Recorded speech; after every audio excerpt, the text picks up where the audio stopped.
Hi students, welcome back to Dev digital classes. आज हम लोग क्लास 9 का साइंस सब्जेक्ट से सेट 1 को देखेंगे। तो चलिए देखते हैं पहला क्वेश्चन क्या कहता है।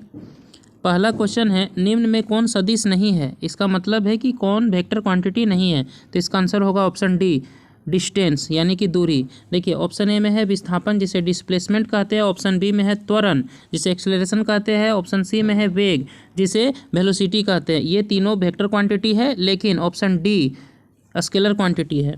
नेक्स्ट क्वेश्चन देखते हैं, वेग परिवर्तन की दर को कहते हैं यानी कि rate of change of velocity is called acceleration यानी कि त्वरण। ऑप्शन बी आंसर होगा। नेक्स्ट क्वेश्चन देखते हैं, क्वेश्चन है चाल और वेग का मात्रक होता है यानी कि स्पीड एंड वेलोसिटी का यूनिट है मीटर पर second. Option A. Next question देखते हैं, क्वेश्चन है ओडोमीटर मापता है। तो ओडोमीटर मेजर करता है डिस्टेंस यानी कि दूरी को। नेक्स्ट क्वेश्चन देखते हैं, 20 मीटर पर सेकेंड का किलोमीटर पर आवर में मान होगा। तो इसका आंसर होगा 72 किलोमीटर पर आवर। देखिए इसको कैसे सॉल्व करेंगे। तो ये ध्यान में रखना है कि जब भी मीटर पर सेकेंड में हो उसे किलोमीटर पर आवर में बदलना हो, तब जो भी वैल्यू है उसे हम 18/5 से मल्टीप्लाई करेंगे। तो यहाँ 20 को 18/5 से मल्टीप्लाई करते हैं तो 5 4 जा 20, तब होगा 18 4 जा 72। तो इस तरह इसका आंसर होगा 72 kilometre per hour. Next question देखते हैं, एक कार की चाल 15 मीटर की दूरी तय करने में 18 किलोमीटर प्रति घंटा से 36 किलोमीटर प्रति घंटा हो जाती है, तो कार का त्वरण होगा। तो देखिए इसका हिंट्स दे रहे हैं क्योंकि इसका सॉल्यूशन थोड़ा सा लॉन्ग है, आप लोग इसको खुद से सॉल्व करेंगे। लॉन्ग इसलिए है क्योंकि यहाँ पर टाइम के जगह पर डिस्टेंस दिया हुआ है, ठीक है। अगर यहाँ टाइम दिया होता तब एक्सेलरेशन आसानी से निकल जाता है, क्योंकि हम जानते हैं एक्सेलरेशन इक्वल टू होता है v minus u by T, ठीक है। यहाँ पर v जो है 36 किलोमीटर पर आवर है, मतलब ये फाइनल वेलोसिटी है, और ये 18 किलोमीटर पर आवर जो है ये मेरा इनिशियल वेलोसिटी है, ठीक है। तो ये v और u और टाइम दिया होता तो बन जाता, लेकिन यहाँ ये डिस्टेंस है। तो डिस्टेंस है तो हम क्या करेंगे कि गति का तीसरा समीकरण का मदद से हम इसको बना सकते हैं। गति का तीसरा समीकरण होता है v square equal to u square plus 2as। यहाँ v दिया हुआ है और u दिया हुआ फाइनल वेलोसिटी और इनिशियल वेलोसिटी, और s यानी कि ये डिस्टेंस दिया हुआ है। तो यहाँ से एक्सेलरेशन निकल जाएगा, ठीक है। तो ध्यान रखना है कि यहाँ जो 36 है, फिर से समझेंगे इसको, यहाँ जो 36 किलोमीटर पर आवर है इसको सबसे पहले मीटर पर सेकेंड में बदलेंगे। तो मीटर पर सेकेंड बदलने के लिए एक शॉर्टकट तरीका है, 5/18 से इसको मल्टीप्लाई करेंगे। तो यहाँ से ये निकलेगा 10, ठीक है, 10 मीटर पर सेकेंड। और उसी तरह से 18 किलोमीटर पर आवर को मीटर पर सेकेंड में बदलेंगे, इसको भी 5/18 से मल्टीप्लाई करेंगे। तो इसका आंसर आएगा 5 मीटर पर सेकेंड, ठीक है। तो v हो जाएगा 10, मतलब फाइनल वेलोसिटी 10 और इनिशियल वेलोसिटी यानी कि u हो जाएगा 5, और हमारा डिस्टेंस दिया हुआ है 15 मीटर। तब हम गति का तीसरा समीकरण यूज कर एक्सेलरेशन निकाल सकते हैं, और इसका एक्सेलरेशन निकलेगा 2.5। आप लोग इसको सॉल्व कर लेंगे। चलिए नेक्स्ट क्वेश्चन देखते हैं।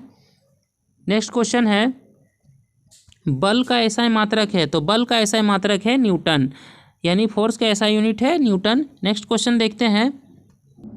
नेक्स्ट क्वेश्चन है, 1 न्यूटन किसके बराबर है। देखिए यहाँ हमें पता करना है 1 न्यूटन, यानी कि यहाँ से हम क्या कर रहे हैं, फोर्स निकाल रहे हैं।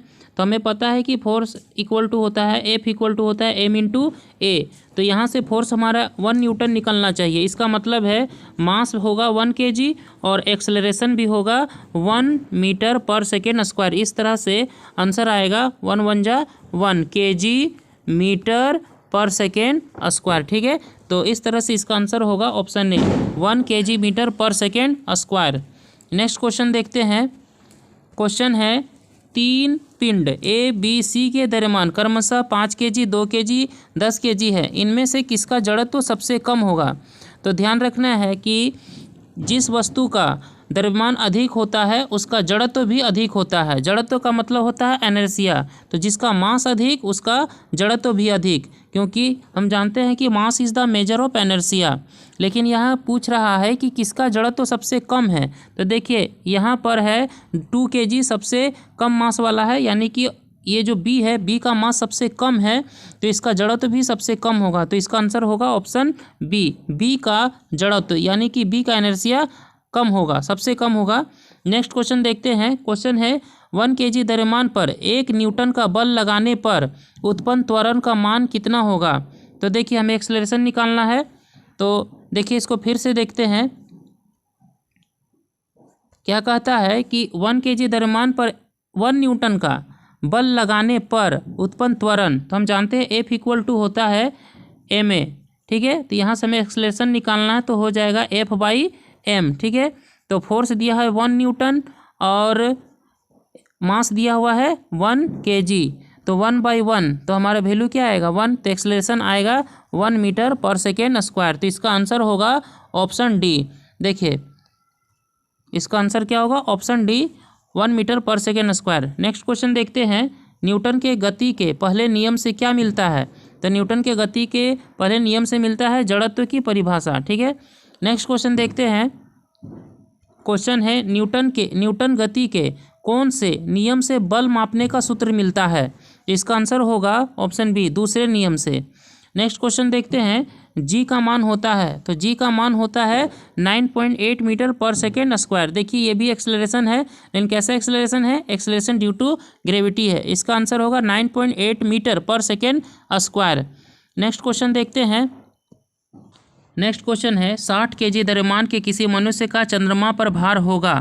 तो हम जानते हैं कि किसी भी वस्तु का चंद्रमा पर भार पृथ्वी में उस वस्तु के भार का 1/6वां हिस्सा होता है। तो सबसे पहले हम उस वस्तु का पृथ्वी पर भार निकालते हैं, तो वेट = क्या होता है m × g, ठीक है। तो यहाँ से मास दिया हुआ है 60 kg और g का वैल्यू दिया हुआ है 10 मीटर/सेकेंड स्क्वायर। तो यहाँ से वेट निकलेगा 600 न्यूटन, ठीक है।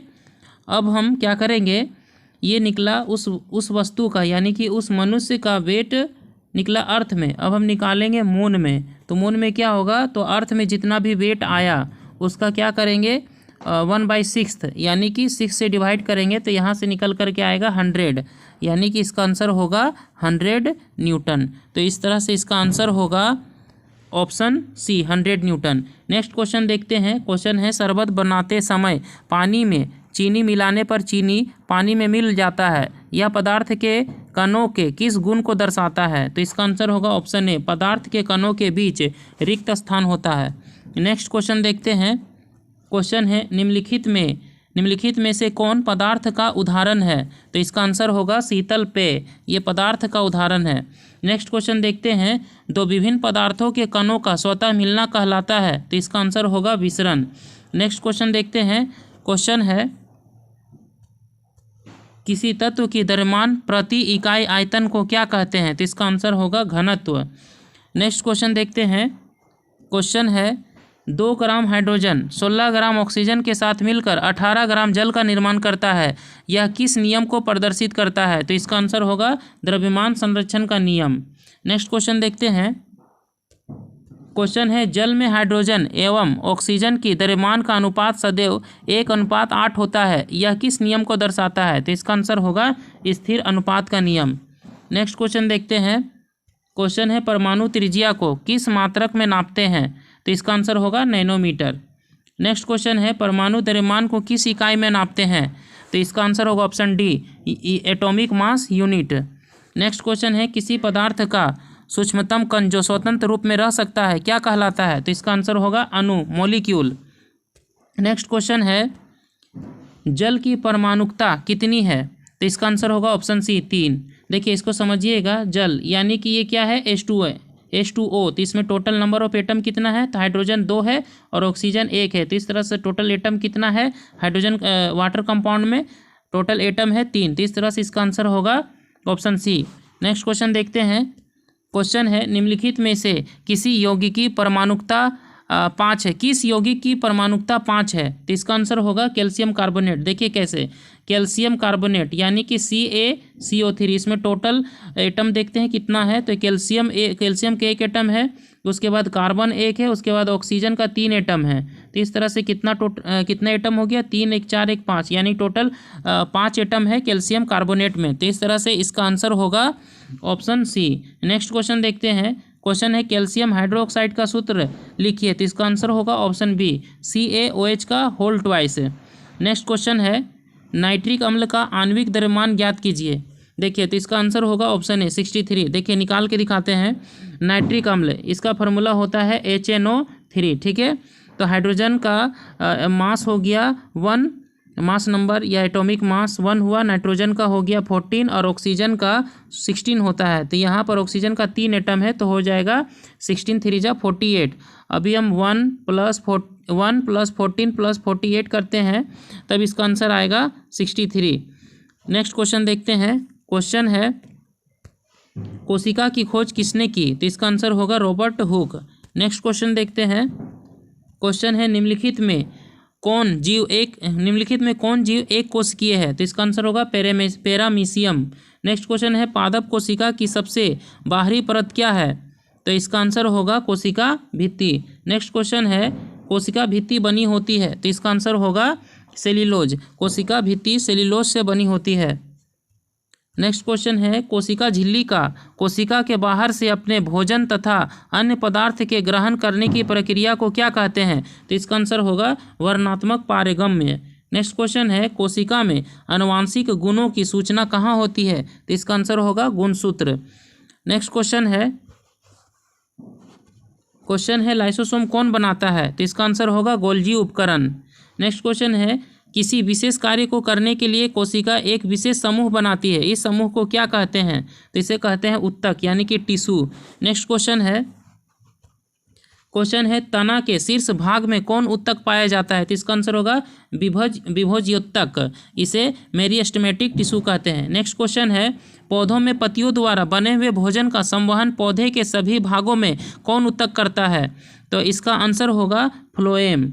नेक्स्ट क्वेश्चन है अस्थि एवं मांसपेशियों को जोड़ने वाली रचना है, तो इसे कहते हैं टेंडेन।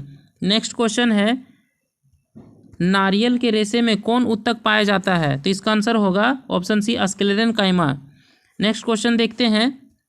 क्वेश्चन है अस्थि एक उत्तक है, तो ये किस तरह का उत्तक है? तो इसका आंसर होगा ऑप्शन ए संयोजी, यानी कि बोन हमारा एक कनेक्टिव टिश्यू है। स्टूडेंट्स इस वीडियो में हम लोग टोटल 40 क्वेश्चन देखे हैं और एग्जाम व्यू से सारा का सारा क्वेश्चन बहुत ही इंपॉर्टेंट है और ये साइंस का सेट 1 था। इसके बाद हम लोग और भी सेट को देखेंगे। तब तक के लिए बाय, थैंक यू।